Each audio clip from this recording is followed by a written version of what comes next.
Hello everyone!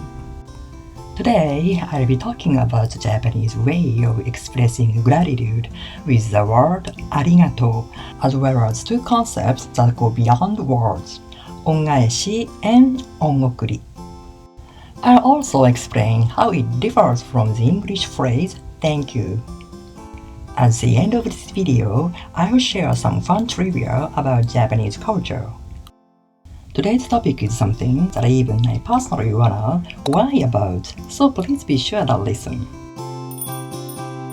When you visit Japan, you may hear arigatou a lot, but there's more to this word than meets the eye. In English, when you say thank you, it's clear whom you are thanking. However, in Japanese, arigatou carries a deeper and broader meaning. The word comes from arigatai, which means rare or precious.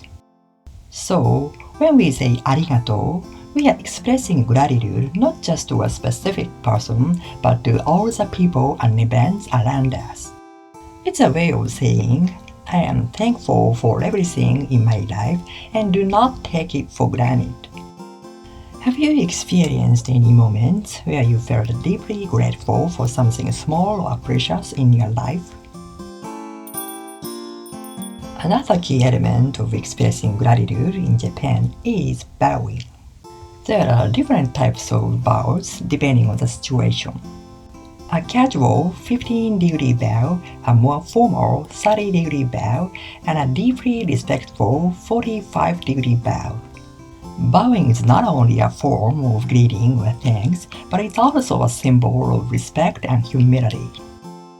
Historically, bowing was said to have originated as a way to show submission and peaceful intentions by offering one's neck to the other person, symbolizing trust and goodwill.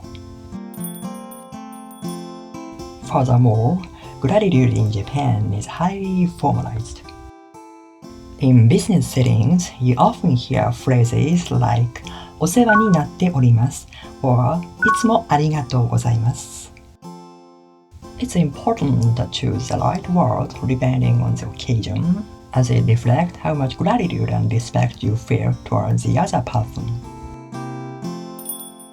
In Japanese culture, there is a concept known as On-Gaeshi and On-Okuri. When someone does something kind for us, we naturally feel the desire to return the favor, but this doesn't always mean repaying that kindness directly to the same person. If we go back to the true meaning of arigatou, this concept becomes quite simple. As I mentioned before, arigatou is an expression of gratitude not only to a specific person, but to everything and everyone around us. It's easy to feel obligated to repay the person directly, but the essence of repaying or passing it forward is the same.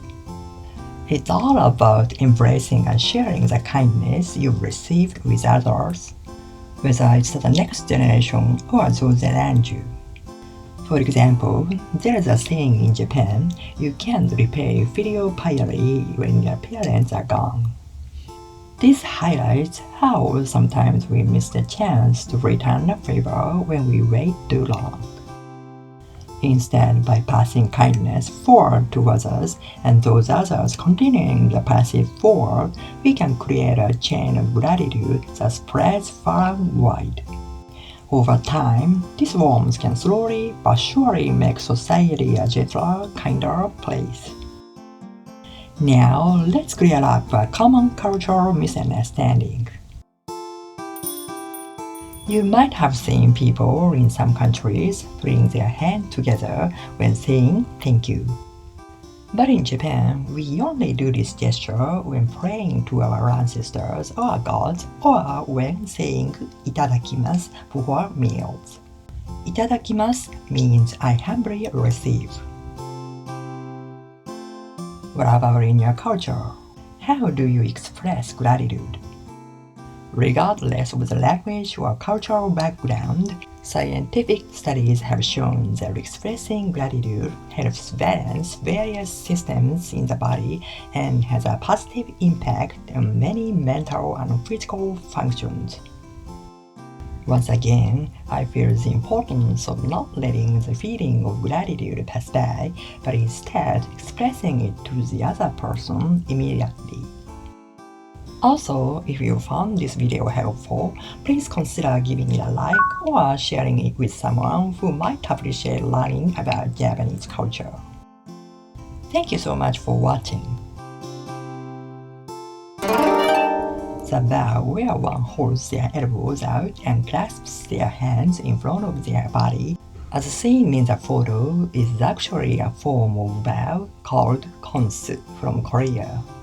This way of holding the hands is not part of traditional Japanese etiquette, even when wearing a kimono. While it's important to respect and honor the traditions of various cultures, Japan values natural posture. In Japan, interacting with others in an unnatural stance is considered disrespectful.